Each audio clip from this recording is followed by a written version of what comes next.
part of the Press Play Podcast Network. Look up in the sky, it's a bird, it's a plane, This is Jason J. Lewis, the voice of Superman on Justice League Action. This is Mark Wade, writer of Superman Birthright. You're listening to the Krypton Report.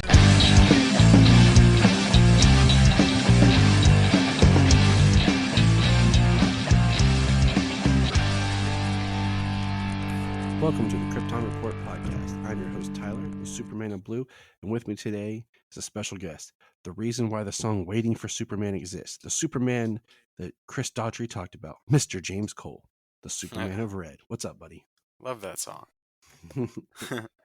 I think about you every time I listen to it, and not for the reason why people think. Just waiting for me to move closer. I mean, that's one, okay? That's me waiting for Superman. It's also all the jokes we made about it, and also when I visited James one time, his daughter was asleep in her rocker with Chris Daughtry, and that song playing in the background. Right. So it's just become a nice joke for us as we wait for Superman. It's a staple. It's a staple of our friendship. Mm-hmm. But for all of our good listeners, just so you know, I went to urgent care today, and I have an upper respiratory infection that is clearing up. So my coughing at one point will disappear. Yay! Yay me! He's only had it for like 5 weeks now. It feels like I've had it all. I've pretty much have it all in November because I got it, I think, right after Halloween. Only that long? I swear it's been a little longer. Dude, life. Thought it was like all of October.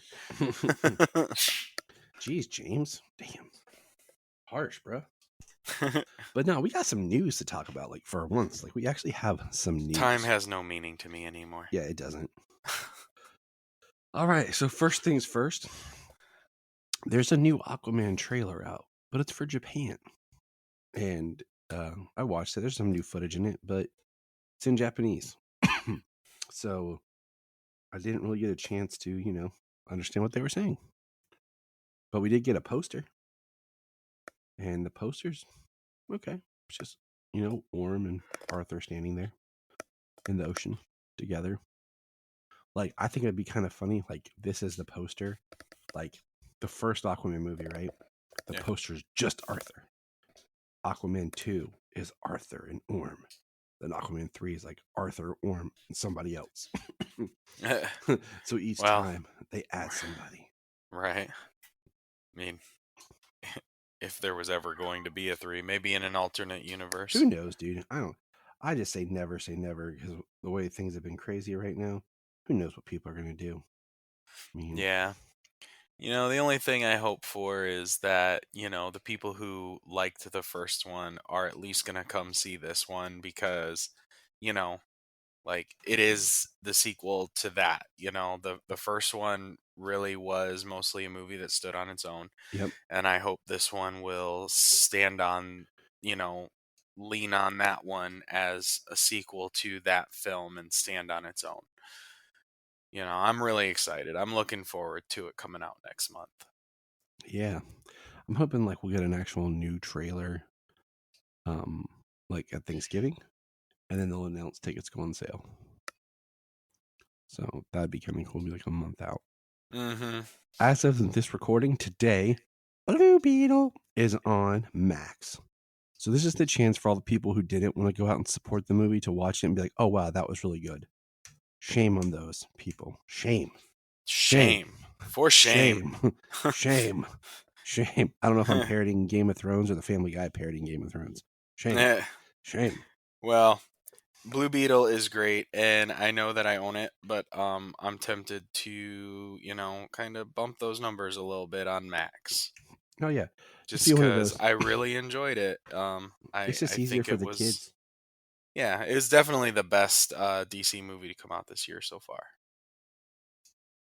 I mean, I understand that that's not an entirely high bar to clear, but I think it cleared it easily. We'll talk about that at the end of the year in part of our episode right before the new year. Let's see. So, excuse me. So Harley Quinn has been renewed for season 5. This is the last of the DC Universe shows, James. Last show standing that came from DC Universe. It is. I mean, rightfully so. It's probably the best one. I mean, for in its own right. You know what I'm saying? Like for what it is. I know that we've really enjoyed Titans. We've really enjoyed, for the most part, we enjoyed Titans. Doom Patrol, you know, it's a great show. Has some ups and downs, but really great show. I still say Stargirl's the best. I have yet to watch season 3 of Stargirl. We've actually been talking about watching all 3 seasons. Dude, I love you, but man, come on. Like, I hate it because Brian would lose his crap in some stuff that happens in season 3. He'd be so excited. Yeah. Season 3 was so good, and you boys haven't watched it yet. Like, it's killing me because I'm going to forget more stuff than you guys know, and I'm going to have to go rewatch it, which isn't a burden. But I was going to say, oh, shucks. You have to rewatch your favorite CW or DC Universe show. Dude, it's so good. It was so good. But yeah, it'd be fun. I don't own it on physical. It is on my list, but I do own it on digital because I just got tired of, waiting for, like, when the last season. I didn't want to watch on the CW app, so I just bought it to support it. I don't blame you there. That's what I've been doing, period. Yeah, like, I gotta watch it. I did it with the Flash. I've done it always with Superman and Lois, and then I did it with the Stargirl. Because I just don't want to watch on the CW app because I don't like the same 3 commercials played every 5 minutes. Right. Okay. I don't blame you there. Speaking of shows, okay. So have you watched all the way up in Doom Patrol, right? Yeah. Okay. So I'm not done with it. I'm watching the current last episodes right now. We were introduced to a couple of characters called the Dead Boy Detectives. Mm-hmm. And now there's a Netflix Dead Boy Detective series coming, which I forgot about it, but then I remembered it because they were talking. I didn't know if they were actually going to do it, but it's not a spinoff from the Doom Patrol. It's all new characters and everything. It's one of these like DC shows that, much like Netflix's Sandman, and I think it's going to connect to the Sandman universe somehow. I was going to say, I think it's more of a spin-off of or connecting to the Sandman universe. Because it's in the trailer, you know, from the writer of Sandman, you know, Neil Gaiman. Yeah. So I'm gonna check it out. I mean, of course I do. But that trailer looked fun. It looked interesting. I also like it when I don't know a lot about these characters. I just know enough to be interested, so that I can go in and watch it without expectation. Yeah, that usually helps, you know. Low or no expectations, just kind of take it for what it is. Usually ends up with a better result, you know. I mean, we know as people in the fandom that IP and fandoms are pretty horrible just because people have their own ideas of what they expect or what they want to see, and then they trash anybody who doesn't agree with them 100%. Because we're spoiled, man. That's why. We've gotten spoiled over having all this amazing content. Yeah. Well, I mean, that's it. Like, there is quite a bit of amazing content out there. Back in our day, stuff that is a little, even stuff that is a little subpar. You know, if it's not like the best thing you've ever seen, it's garbage. Yeah, that's how fandom works these days, and that's not right. No, not here on the Krypton Report. We love it all, even if it sucks. We'll just say, "Hey, it's not that great," but we respect it. That's how we roll, because we believe in hope, people, and positivity. Even when you've had a cough for 17 days, we believe in the goodness of getting better, a better tomorrow. The hope for a better tomorrow. All right. Now as I cough and die, live on the Krypton Report, Tyler's death. That's not funny. Jack Quaid commented on My Adventures with Superman season 2, and he said, and I quote, "It's in the can." So, as we suspected, they've already done all their voice work, which we suspected, and I guess maybe they're done animating it too. That was my curiosity on that quote. Is it's in the can? I mean, in the can usually means it's ready to go. But yeah, is it animated yet, or is the voice work just done? I mean, with these shows nowadays and how early they had season 2 announced, I think they probably got picked up for, like 2 10-episode seasons. It's like like they used to be producing one season at like 20, 22 episodes of most shows. Well, I mean, 26 for like animated or whatever. If you actually study like Batman animated series, I think the first season actually was only 13 episodes. And then the second season is like 30 or something like that. And then the third season, something small again. But then when they released them on the DVD sets, they kind of split it up more. So it says Batman animated series is a total of 4 seasons. Okay. And I'm looking at IMDb. IMDb has the first season at 60 episodes. Okay. So second season is at 10. Third season is at 10. Fourth season is at 5. So it's just weird how that works. But, it's just weird. Animation can be weird like that. Yeah. And everything's changed. So. Right. Well, it's kind of like the same way that Harley Quinn was produced, Mm-hmm. It was basically produced the first 2 seasons, and it was like 20 episodes or whatever, Mm-hmm. So, I mean, similar situation, I feel.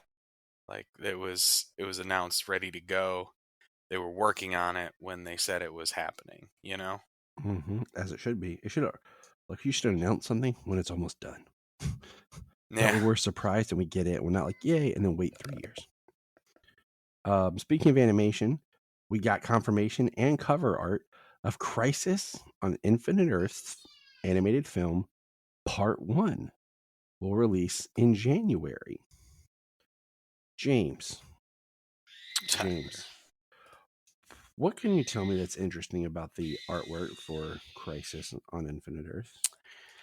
The artwork on that cover, they have like Superwoman and Ultraman.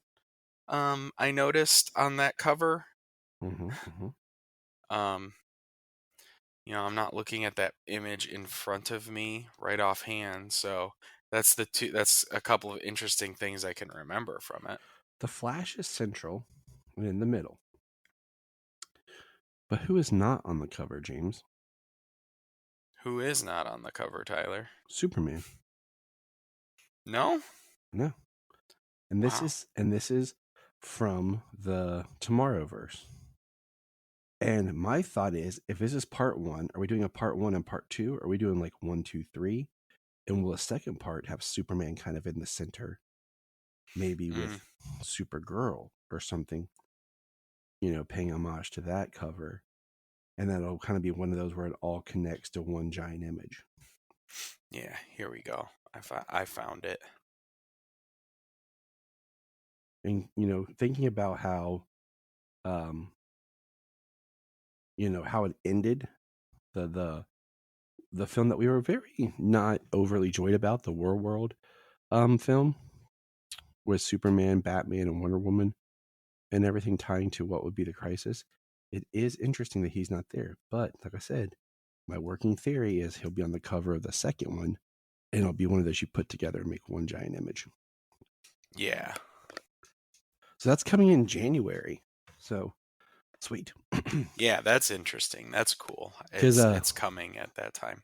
The other day, so we haven't had a new film other than like the Ruby Part 2, which I'm not an anime guy.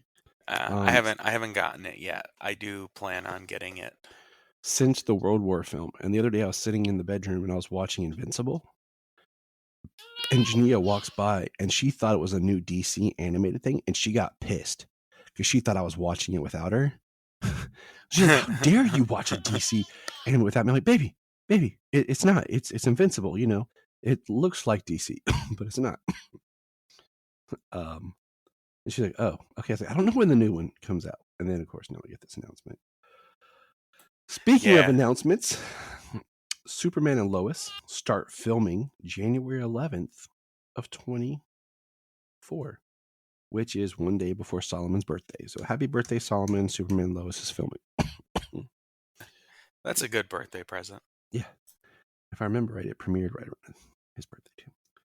Or mine. Can't remember. They changed stuff.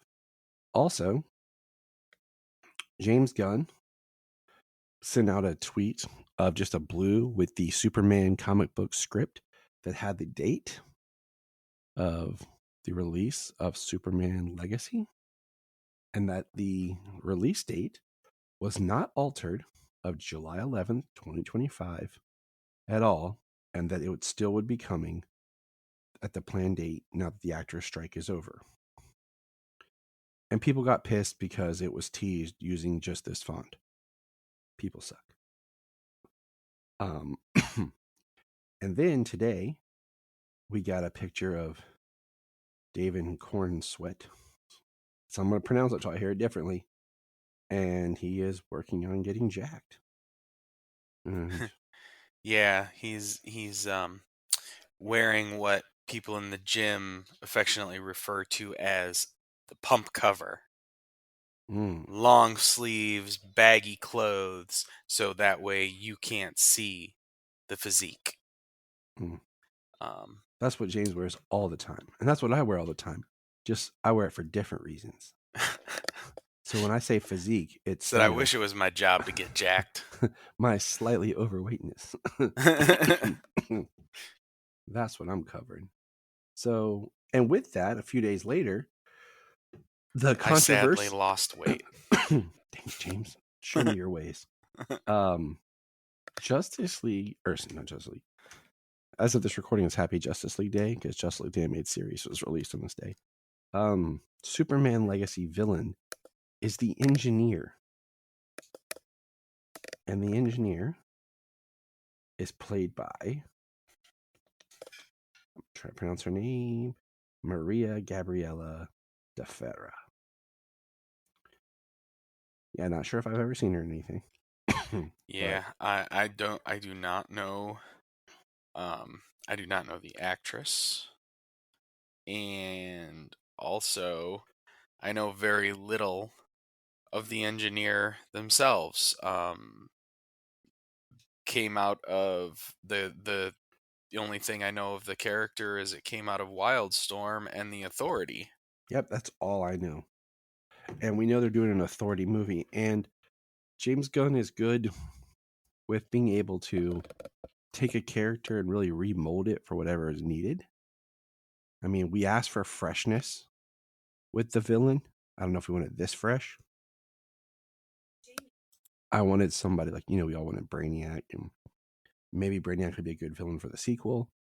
I still want this to feel like a Superman film, with whatever the Engineer brings. I haven't had a chance to really look up the Engineer, and the Authority is supposed to get tied into it. It'd be kind of neat if they did a film later with Superman versus the Authority, where it's very much kind of like Superman versus the Elite kind of thing. But I don't know. I wanted to feel like a Superman movie, and I just was kind of like, I don't want to say let down, but like, that's the villain. Okay. Yeah. And it could be good. The things that it's a villain that no one really cares about, in a sense, so that we don't have to focus on the villain as much. We can tell more story of the hero. Instead of being like one of those films where you get a villain that you want to talk about and you spend a lot of time with your villain. I don't know. Yeah. There's also the idea here of, everybody has their idea. This film is already from day one is under intense scrutiny because it's Superman. It's Superman. It's not Chris Reeve. It's not Henry Cavill. It's not. It's not. It. Yeah. It should be James Cole. I'd watch that film. You know, and everybody has their idea of what Superman should be, who Superman should be, how he should act. You know, should he be doing this intense high level stuff, or should he be saving frickin' cats from trees? And his biggest villain is an island. You know what I mean? Yes. The So island. Misfit toys. yes. So I think part of the reason he would be using a character like the engineer as the villain, or at least one of the primary antagonists of the film, is the fact that anybody you choose, even if you choose Brainiac, who people have been clamoring for 40 years to be on screen, on the big screen, even if you choose Brainiac, you know, people are still going to hate on it before they even see it. They'll show a behind the scenes photo of somebody in looking as good as Krypton, and still gonna have that post production CGI overlay, and the guy could look freaking amazing on screen, and people are still gonna hate. It's true. You know what I mean? James So, speaketh the trutheth.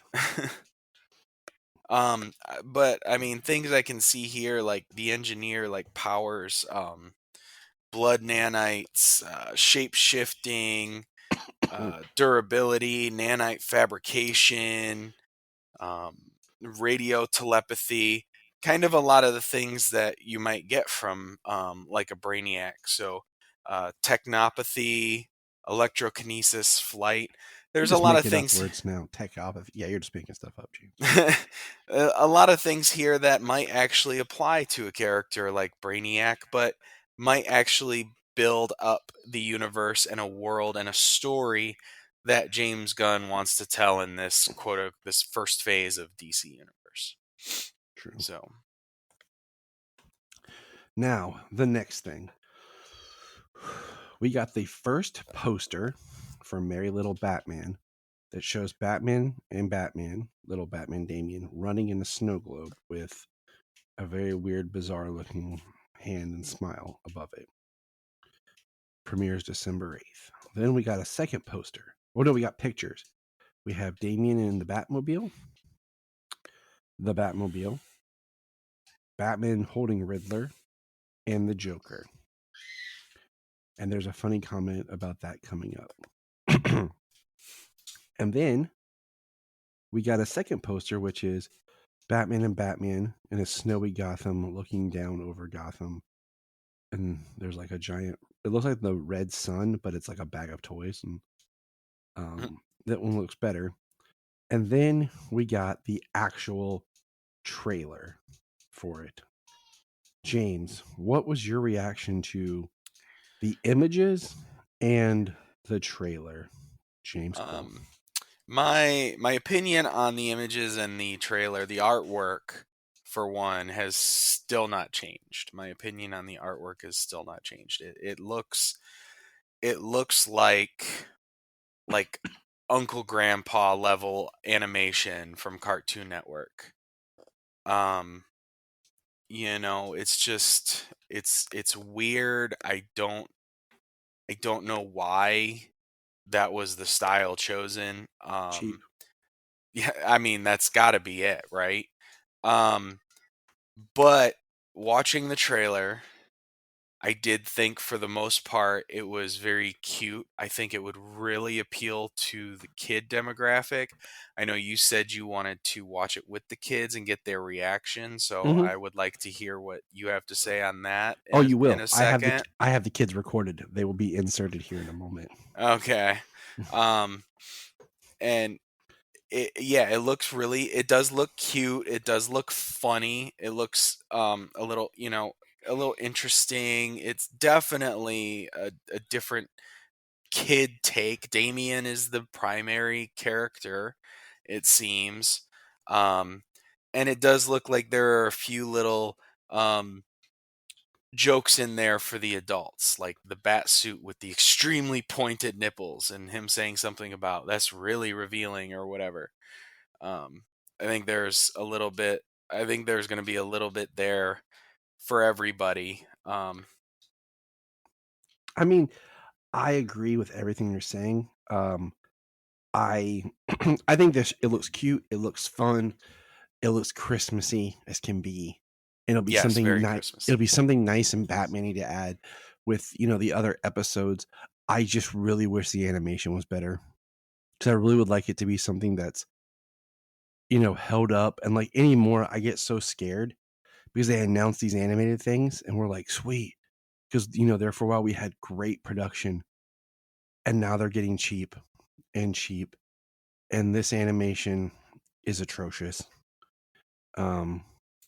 Honestly, it's not as bad as Aquaman King of Atlantis, and I'll but say that it's I will agree. approaching it.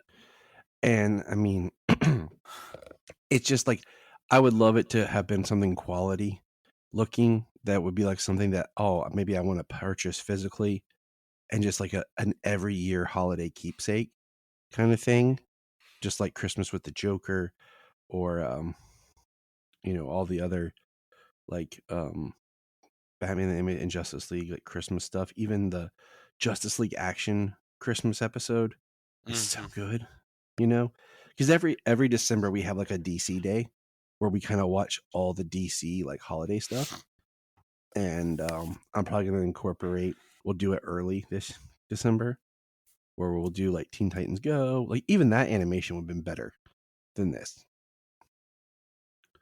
So, yeah, I'm just bummed. Yeah, I mean, I think when your producer like James Wan and your actor Jason Momoa, who are supposed to be connected to that thing, step away and they replace them with other people, like something's up. Yeah, like it's supposed to be yeah, definitely. You can't even watch it anywhere. You know they what took I mean? it off. They were like, yeah, it's not on Max. You can't buy it. You can't stream it. You can't watch it anywhere. Like they want to forget they ever did it. I mean, But it seriously was like, it's like it's like it's multiple years now of WB literally just flushing money.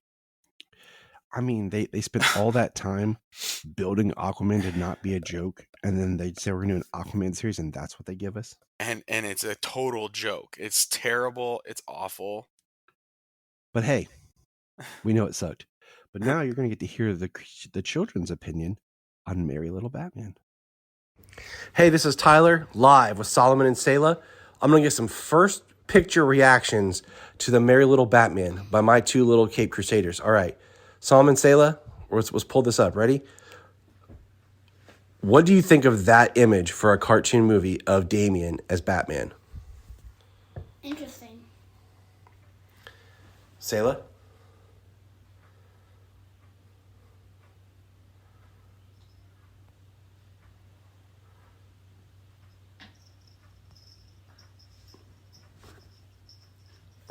That looks okay.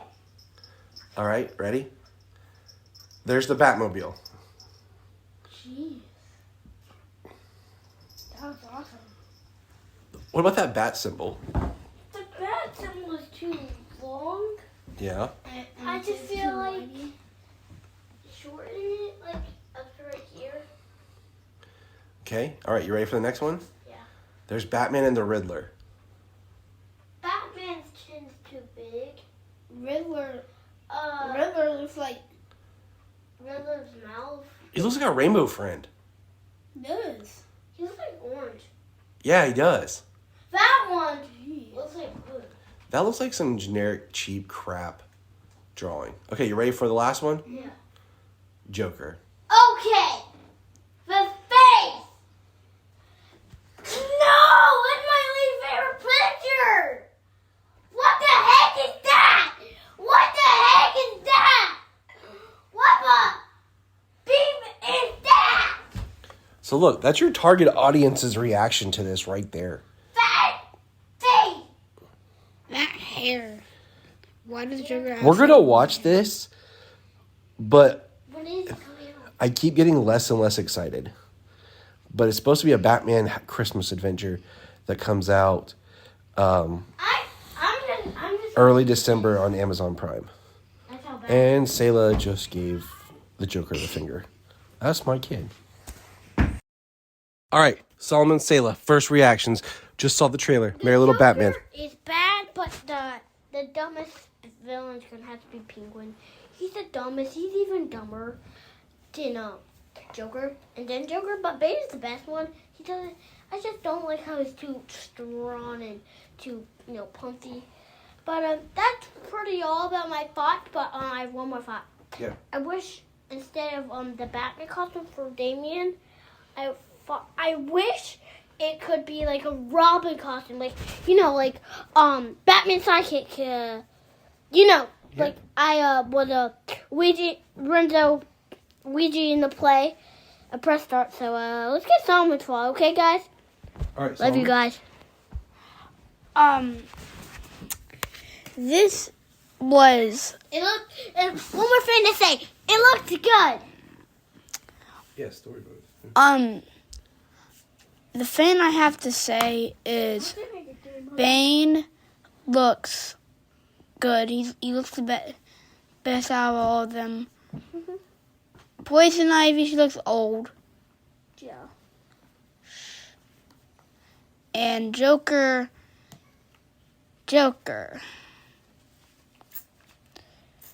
I wish it was Catwoman, maybe.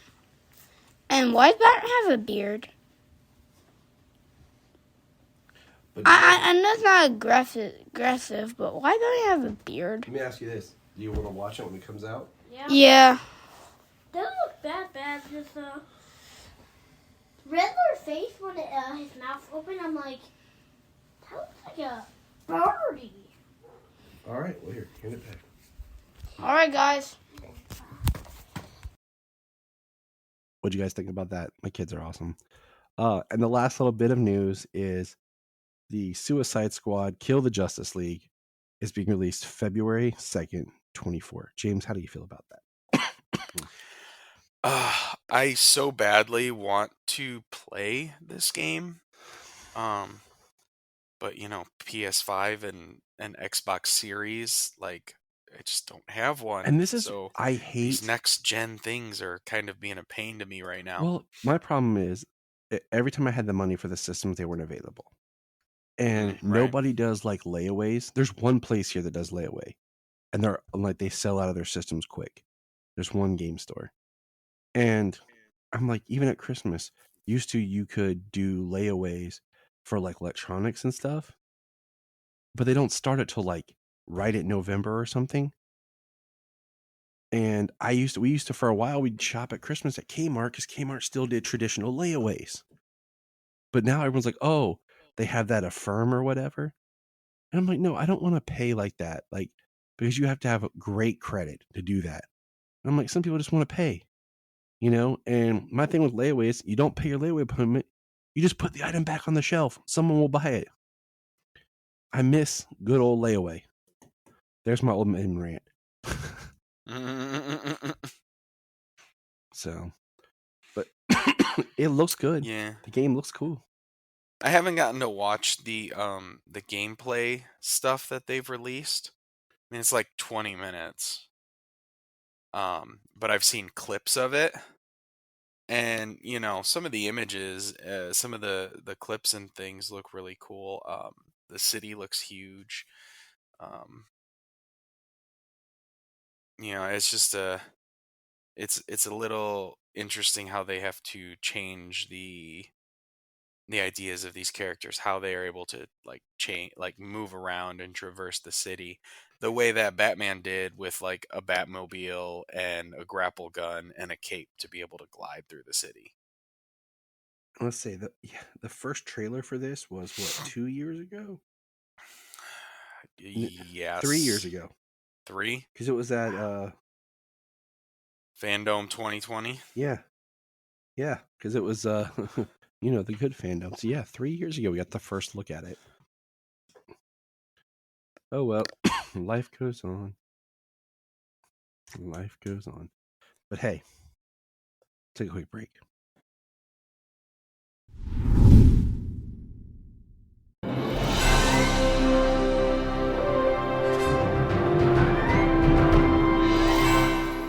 What's up, everybody? Chase Smith here from the Chase Smith Podcast and Cavs on the Break NBA podcast. And I'm JD, host of the Hyman Podcast, part of the Press Play Podcast Network, and we are super excited to bring you a brand new show starting next Tuesday, the Fanfare Podcast. The Fanfare Podcast is all about your favorite movies and our favorite movies and the best moments in cinema. To help guide our discussion, each episode will feature one classic, and we will grade this movie using a report card-like scale A through F. We're going to be grading categories like acting, directing, cinematography, the score, and even the movie poster itself. And when we're not featuring a movie report card, we'll be sharing our movie rankings, franchise deep dives, actor and director interviews, and everything in between. Movies have been a major part of our lives, and we cannot wait to share our thoughts with you. Our premiere episode will drop Tuesday, June 27th, and JD and I will be reviewing Raiders of the Lost Ark in preparation of the release of Indiana Jones and the Dial of Destiny on June 30th, the 5th installment of the franchise. Join us on the Fanfare Podcast, available on Apple Podcasts or wherever you listen to your podcast. Hello, Brooks here with the Books with Brooks monthly book club podcast. Here's how Books with Brooks works. We read one book a month, and then we talk about it. Classics like Stephen King's The Shining, debut novels like We Are the Brennans by Tracy Lang, and tons of other compelling, life-changing stories, one book and 1 month at a time. So come read along with us, and then listen in. Here at Krypton Report, we believe in the power of podcasting, the power of speaking your voice and speaking something that comes from you. So here's a couple of podcasts you can check out with people sharing their voice. I am Brian Peters, the creator and host of Gravely Amusing. For the past 30 years, I've studied the history of gods and monsters in pop culture and our world. As a student of theology and history, I've tried to understand evil and its impact on us. As a writer, I've tried to share this knowledge. As a comedian, I've tried to make people laugh as I do it. But as a man-child, I'm still that scared 7-year-old boy. Join me as I share the history of horror and sci-fi, discuss classic and modern pop culture, and share a creepy story or two. This podcast may scare you, it may horrify you, or it may leave you gravely amused. Listen to Gravely Amusing on Apple Podcasts, Spotify, iHeartRadio, and wherever podcasts are found. Follow us on Twitter at gravely_amusing or on TikTok at Gravely Amusing. Hi, I'm Taria Maynard, and this is my co-host, Jania Patrick. We're a couple of sisters in Central Ohio who created a podcast. Our podcast is called The Confessing Heretics. The basic premise of the podcast right now, as we see it, is we're going to talk to you guys about our stories in religion, would you say? This podcast is about sharing our truths, our religious traumas, and our histories. We'd love for you to join us on our journeys as we talk about our pasts and discover more about ourselves along the way. We will be featured on Facebook, Instagram, TikTok, and YouTube. Just look for The Confessing Heretics. We have a $1 Patreon. Yes, I know everyone asks for money, but our $1 Patreon each month gets you commentary tracks for releasing movies, DC movies. It gets you my Requel series where I pitch ideas about movie sequels, prequels, or whatever.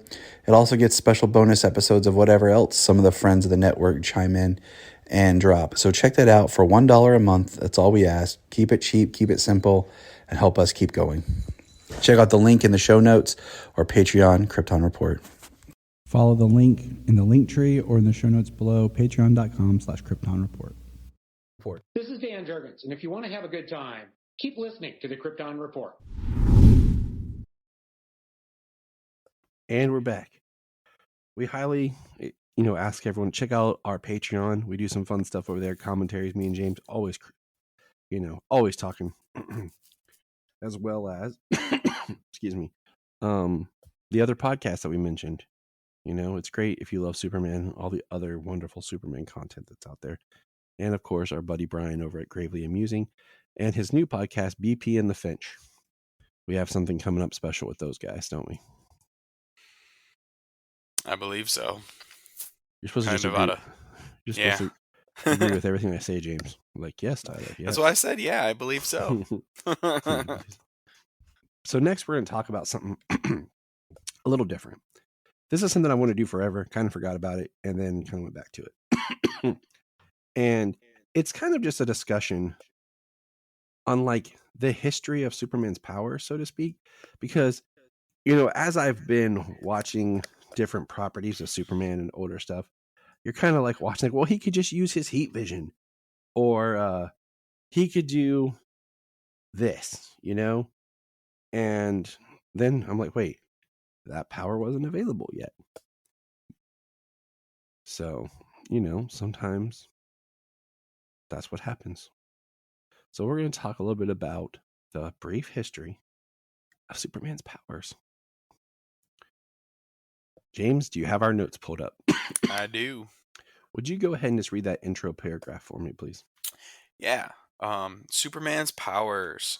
The power of the DC Comics character Superman have changed a great deal since his introduction in the 1930s. As the character developed, his abilities were enhanced in order to maintain the interest of his audience. He is one of the very few fictional characters that had his abilities expanded already by his own creators. For example, originally Superman only had super strength, speed, and invulnerability.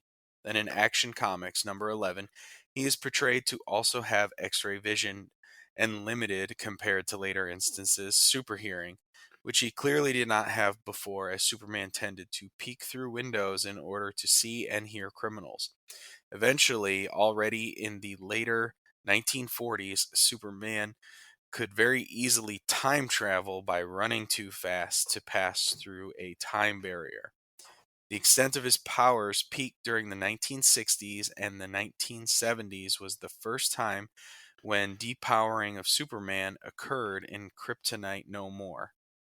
Under writer John Byrne, after the Crisis on Infinite Earths series, Superman's powers went through drastic change in terms of how they work. After Byrne's departure, Superman's powers were gradually increased again, although he still remains weaker than his pre-Crisis incarnation, especially in the 1960s or Superboy, because since 70s Clark as Superboy was more powerful until Crisis. All right. So that's a quick thing. So let's start with like strength, speed, invulnerability, jumping / endurance, which are really all the powers that were given to Superman at the start of Action Comics number 1 in 1938. Each of these powers would go on to be expanded upon throughout his history. These powers, okay, excuse me, we're seen in Man of Steel, BVS, Justice League, Superman Returns, Smallville, Lois and Clark, Supergirl, Superman and Lois, Christopher Reeve films, The Adventures of Superman, and the serials. This is all live action. Of course, you know, all the animation's done it. But talking about live action when these powers were seen. So, you know, those were his first powers. We go back, we read Action Comics 1. Could leap tall buildings in a single bound. leap tall buildings, you know. Soon he would fly tall buildings. But, you know, those are the basics. And then you know, later, the next kind of set of powers I have is his healing. And this power still stems from his power from the sun, that he can heal after being hurt from anything by being placed basically in the sun. We've seen in Smallville, BVS, Justice League Returns, Lois and Clark, the film series, Supergirl, Superman and Lois, what do you call it? We've seen him when he's weak. What do they do? Put him in the sunlight, right? Or have him reach for the sunlight, or fly above the clouds, or fly him through the sun, like in Smallville. Yeah. Excuse me. So, you know, that is a power that it's kind of just like with him because he's only kind of weak from kryptonite and magic and stuff, but the healing comes from his Kryptonian biology. And the one thing I meant to look up is when they officially made it like the sun. Yeah, because initially in Action Comics #1, when Superman first shows up, his abilities are just from being an advanced form, an advanced evolution of Kryptonian, an advanced species of an advanced being, physically stronger, physically faster, physically more durable. In the opening, I think it is in Action Comics or it's the opening panel of the dailies. I'm getting it kind of mixed up because I did do a thing where I broke down Superman 1, Action 1 in the first run of dailies. It says on a distant planet of Supermen, Jor-El is running. And so I just can't remember when they actually made it into the sun. So next powers, James. Flight. Take it away. Flight. Superman officially flew in a comic book in Action Comics #65, released in October 1943. However, there was a panel in Superman 10 in 1941 where he appeared to fly, but another story in that same issue makes it clear that he can't fly. A very popular piece of comic book lore over the years is that Superman first began to fly in the Fleischer cartoons because it was easier for the animators to simply lift the drawing of Superman up rather than actually having to animate him leaping, which Superman was doing in the comic books at the time. That is the Mad Scientist episode with the laser, where he is actually flying against. He tumbles in the sky but stops midair and is able to propel himself forward again against the beam as it is repeatedly firing at him. He's like punching lasers. Yeah. I did think it's so interesting, okay? And of course, this is seen on Man of Steel, BVS, yeah, all of it. I mean, flight is a pretty much a staple. I mean, most things since he began to fly, before he started being made into anything, it basically started with the serials or with the Fleischer cartoons, and anything after that, Superman could fly. I think the two biggest impacts on Superman is the Fleischer cartoons and the radio show, because things were created out of necessity for other medium storytelling than just comic books. From the creation of Kryptonite to give Bud Collyer a break, and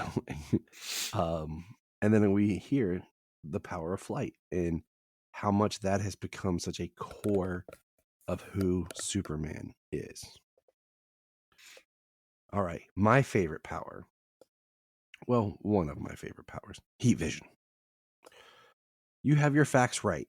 From 1949's Superman number 51 until 61, applied heat was considered a subcomponent of Superman's X-ray vision. The first writers to coin the term heat vision as a separate application of Superman's powers was Jerry Coleman, with editor Mort Weisinger in Action Comics 275. Superman applies his heat vision here against Brainiac, when exposure to red-green kryptonite causes him to temporarily grow a third eye in the back of his head. Heat vision has been treated as a separate power from X-ray vision ever since. Gotta love that Silver Age.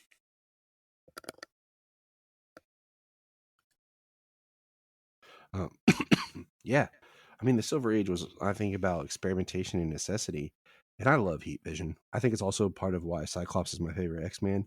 It's just like long-range destruction. You know what I'm saying? Why run up on a person? Boom. Right. Well, there's some interesting things I like about this similar power set. Like with Cyclops, it's actually, there is no heat involved. It's a force. It's a concussive force blast that comes from his eyes. There is no heat. There is no radiation. When it comes from Superman's eyes, it is heat. but there is no radiation. It's like literally like fire. Like some people have described it as more laser-like. There's like fire coming from his eyes, no radiation, so to speak. And then What is your they've favorite? also used that Sorry, I in didn't mean to like interrupt you. public, and they've also used things like that in Public Enemies to like disprove it being Superman's heat vision, which had killed or destroyed this character. And what was your question? What's your favorite look of heat vision? Like, there's the Smallville and the Superman Returns, which are very similar, with it being like heat waves, and then there's the other classic standard where it's more like focused laser eyes. Yeah, I would say more of a like heat waves that you can see it. I think Smallville and Superman Returns did it very well, especially in terms of like you're able to see like the heat the heat waves as it goes. But I do love, my favorite is the application that Zack Snyder had used, where it can be just heat from the eyes, where you don't see anything, but also that concentration can be intensified, and it is actually what appears to be like lasers coming out of their eyes. Yeah, I did like how you kind of saw it coming almost from the optical nerves and blood vessels around the face and the eyes. In Zack Snyder's Justice League, when he blasts his heat vision, when he comes back to life, when he's resurrected, you can actually see, because he has a shirt off and everything, you can actually see it actually rise from his core, like that heat comes from inside of his body. You can see it like rise up off of his chest and through his head into his eyes. It's very quick, but you can see that. James is slowing it down frame by frame and studied it. He's like, this is how the physics of Superman. Now, actually, somebody else did that on Twitter, but I was like, that is awesome. Sure. That other person was Cole James III. Yeah. Yes. The next power set, okay, is, I lost my notes. X-ray vision. In 1983, interview with Siegel and Schuster that first appeared in Nemo #2, they revealed that Superman's X-ray vision was created before Superman's invention, preceding Action Comics #1. The parodied a comic strip about two friends who owned a special machine that allowed them to see through anything. So that's kind of cool. They always had this idea for X-ray vision. And I have always subscribed to X-ray vision is not really X-rays. Like, he's not using like X-ray radiation to see through things like they've made fun of and poked fun of and stuff. Yeah. Like, I always just kind of took it as that's what he called it, because it was like so focused that he could see through things, and he just like, oh, that's kind of like an X-ray, because we've seen it depicted where he can see layers, where he can see like through a wall, and then he can look at you and then see through your skin, then see past your muscles and all the way down to your bones. Like, he can see layers when focusing.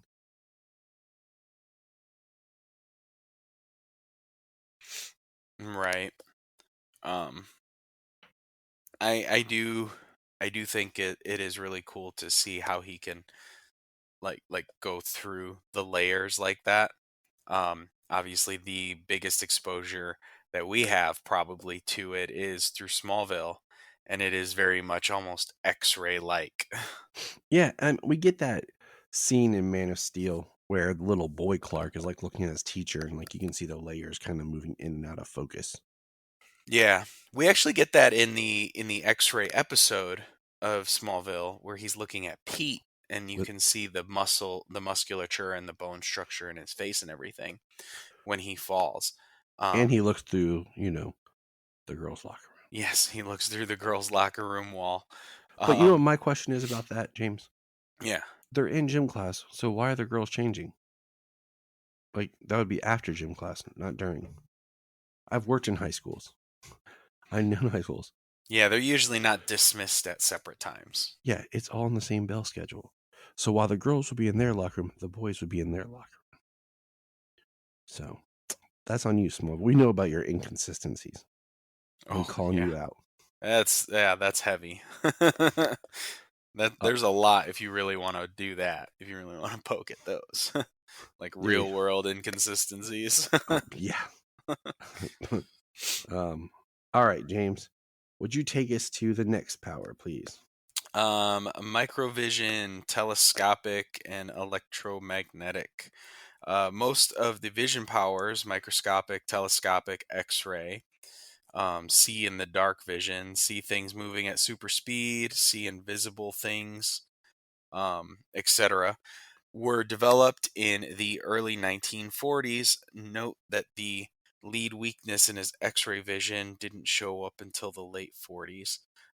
Great use of electromagnetic in the 90s, and Superman Birthright, as well as Aura Vision. Smallville made good pointing out the different visions that he had.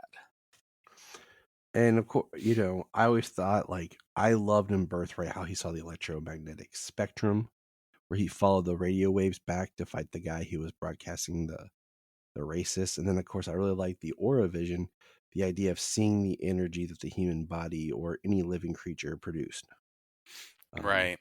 That is also something that I don't 100% recall if it is in All-Star Superman the book, but it is something that they used in All-Star Superman the movie, talking about the all the different waves, all the different spectrums that he could see, and it's coming from Lex Luthor here, delivered so gratefully by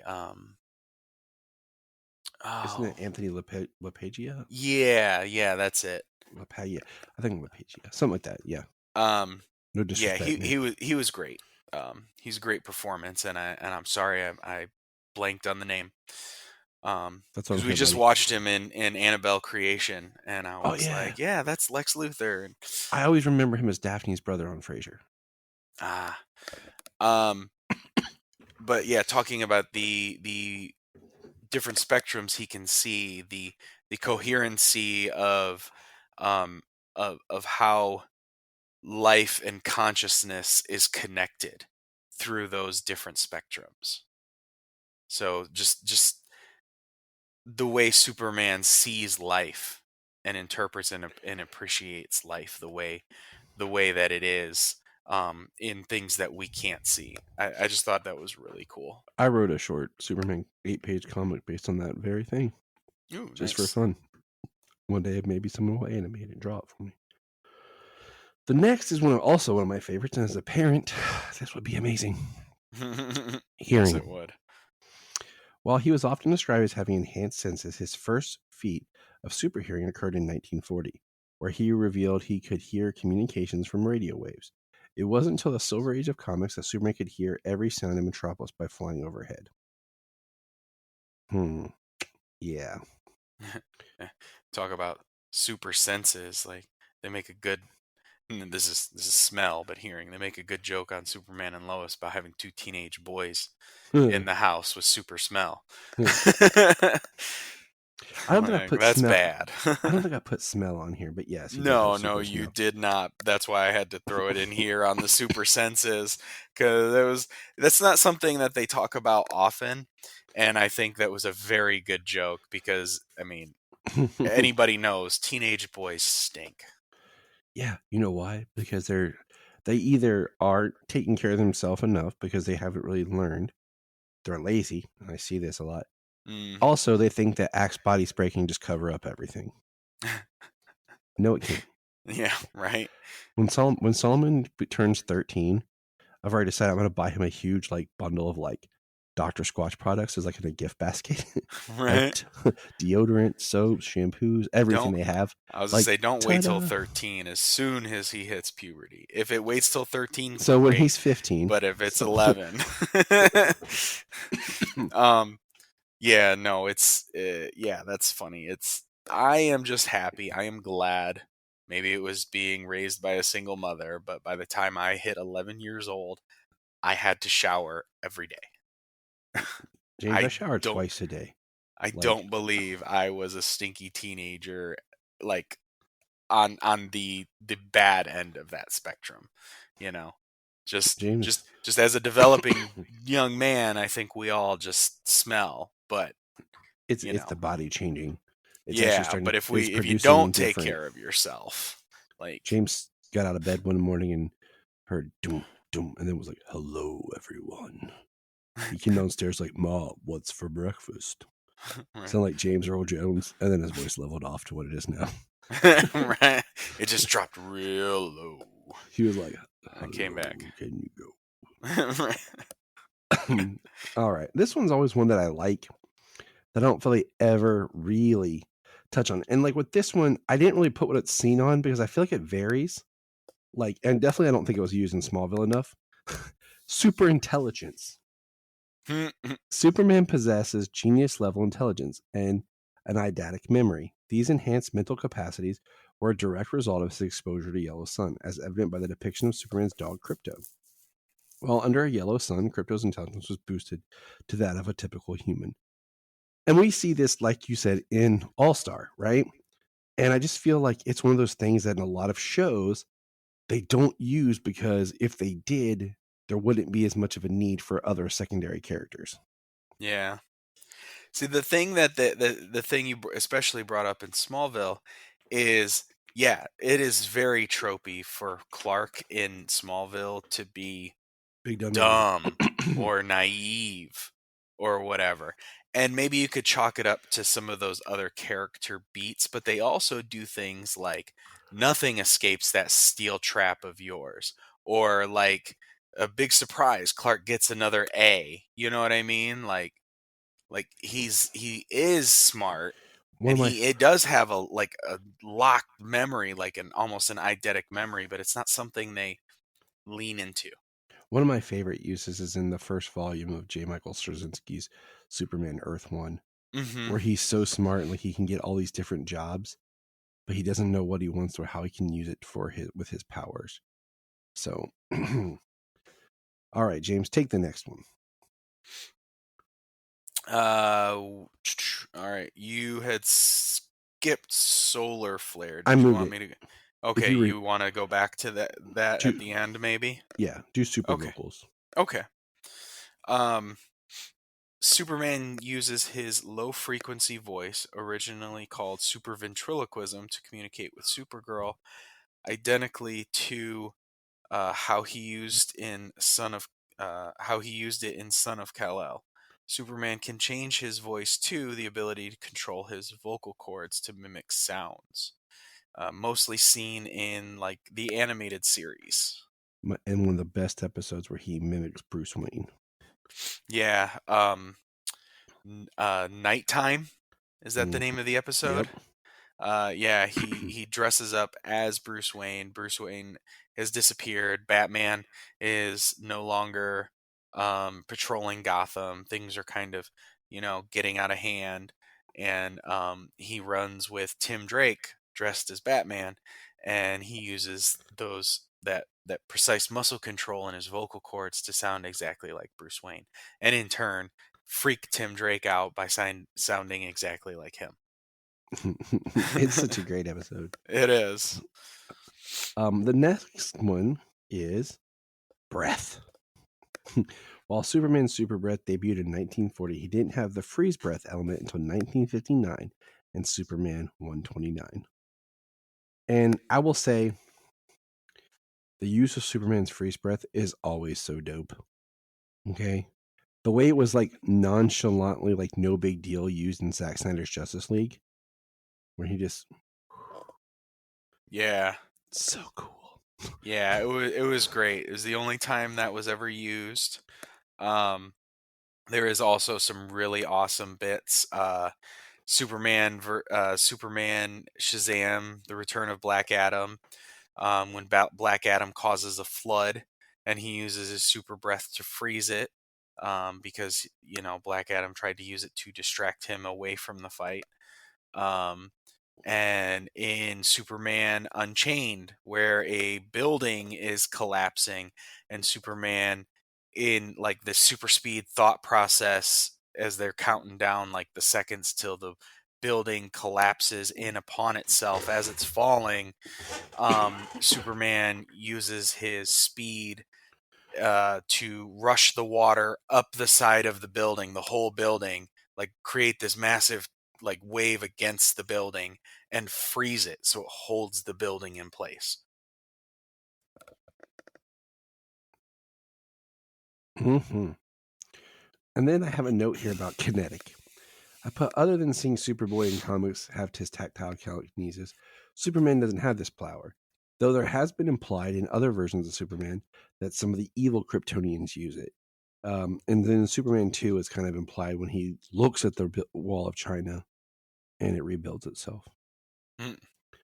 But the last power I have listed is kind of a newer power, but we've seen something similar to it in other things, but that's solar flare. In Superman number 38 of the era of the New 52, we see Superman release all of his solar energy into a super flare, a solar flare which incinerates a quarter mile of land, defeating Ulysses in one blow. This was created by Jeff Johns. We saw this in Superman and Lois, but the first time we've ever saw it was in Supergirl, the TV series. This leaves Superman or Supergirl completely powerless and human for up to 24 hours after doing this. What do you think about this power, James? I mean, it makes total sense in the fact that over the years they have developed their bodies are like a solar battery. That the energy from the sun is stored within their cells throughout their entire body. So it's like when they're removed from a yellow sun, it does take time for their powers to dissipate. It's not an instant change, but they do progressively get weaker pretty fast. I think the only difference being is if they're under a red sun, where it starts to neutralize it faster.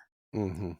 You know, other than that, I still think even under a red sun, they still have powers, but for a shorter time, as say if they were trapped underground or something for a long period of time, or on a different planet with anything but a yellow sun. Yeah, I always get iffy when they have like Superman, Supergirl traveling in space, and I always get like, I don't want to say weird, but like the concept of the solar battery always feels weird because then you're just basically talking about energy, and that kind of can work, I guess, with like electric Superman. But then I'm like, then he's just an energy battery. It's like batteries can be drained, you know. And I don't know. Yeah, and I think the ability to release all of that energy is really cool. The only real issue I kind of have with the idea of them being completely human, in my opinion, I still think that as Kryptonians, as aliens, that they would still have some sort of physical advantage. Mm-hmm. Still an enhanced level of durability, but not invulnerable.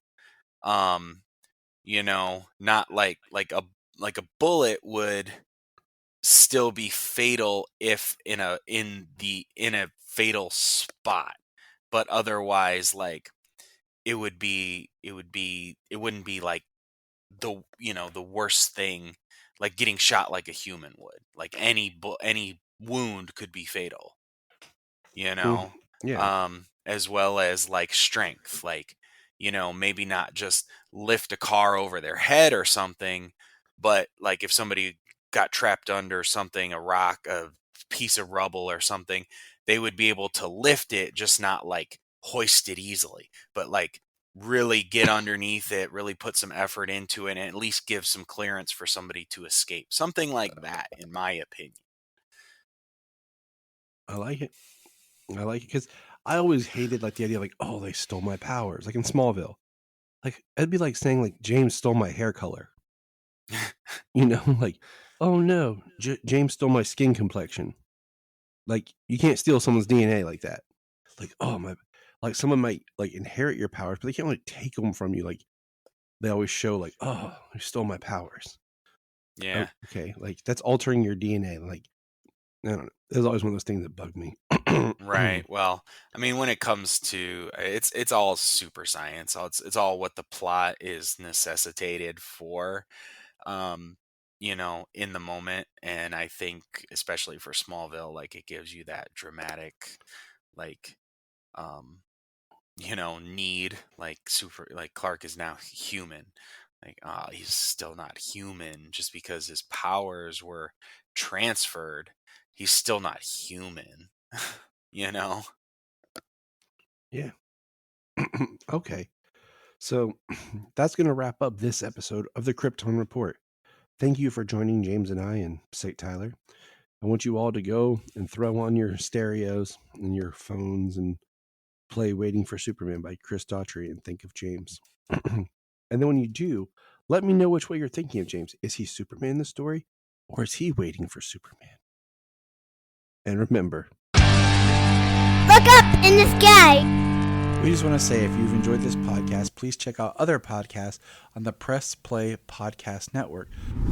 If you are like Tyler and James and can't get enough super talk, check out these other podcasts. Digging for Kryptonite, Supergirl Radio, The Last Sons of Krypton, The Superboy Legacy Podcast, All-Star Superfans, Superman the Animated Podcast, The Aspiring Kryptonians, Always Hold On to Smallville, The Geek of Steel, and Truth, Justice, and Hope. Remember to check out Krypton Report on all social media platforms.